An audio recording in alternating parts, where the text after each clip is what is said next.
एक सुनसान bus stop, आधी रात का समय, और एक पुरानी बस जो हर रात उसी समय वहां से गुजरती है।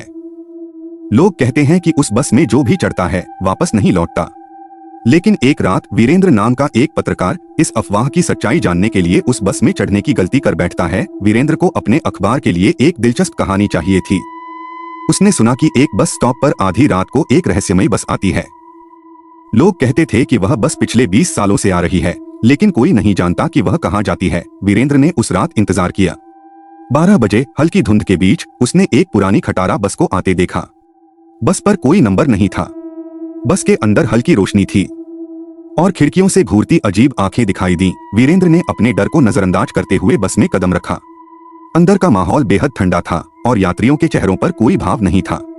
बस का कंडक्टर, जो एक लंबा दुबला पतला आदमी था, वीरेंद्र की ओर देखकर मुस्कुराया और बोला, एक बार इस बस में चढ़ गए तो कभी उतर नहीं पाएंगे। वीरेंद्र ने इसे मजाक समझा, लेकिन जैसे जैसे बस आगे बढ़ी उसने महसूस किया कि कुछ अजीब हो रहा है। खिड़की से बाहर का दृश्य बदल रहा था। सड़कों पर अजीब आकृतियां, बिना सिर वाले लोग चलते दिखाई दे रहे थे। वीरेंद्र ने महसूस किया कि बस के यात्री न तो बात कर रहे थे और न ही हिल रहे थे।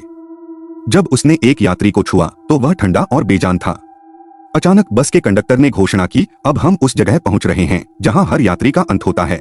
वीरेंद्र ने घबराकर कंडक्टर से पूछा, यह बस कहां जा रही है? कंडक्टर मुस्कुराया और कहा, यह बस मृत आत्माओं की है।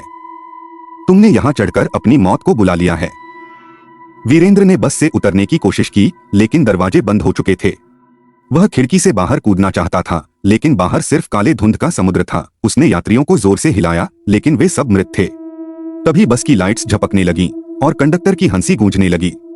वीरेंद्र ने देखा कि यात्रियों के चेहरे अब कंकालों में बदल गए थे। बस ने एक अजीब जगह पर रुकने की घोषणा की। बाहर एक वीरान इलाका था जहां सिर्फ कब्रें थीं। कंडक्टर ने वीरेंद्र से कहा, अब तुम्हारी बारी है। एक नई कब्र तुम्हारे लिए तैयार है। वीरेंद्र ने अपनी पूरी ताकत लगाकर दरवाजा खोलने की कोशिश की। जैसे ही उसने दरवाजा खोला, उसने खुद को बस स्टॉप पर खड़ा पाया। बस गायब हो चुकी थी, लेकिन उसकी घड़ी अभी भी 12 बजा रही थी। वह घर लौट आया, लेकिन जब उसने शीशे में अपना चेहरा देखा तो उसकी आंखें काली और खाली थीं। वह अब जीवित नहीं था।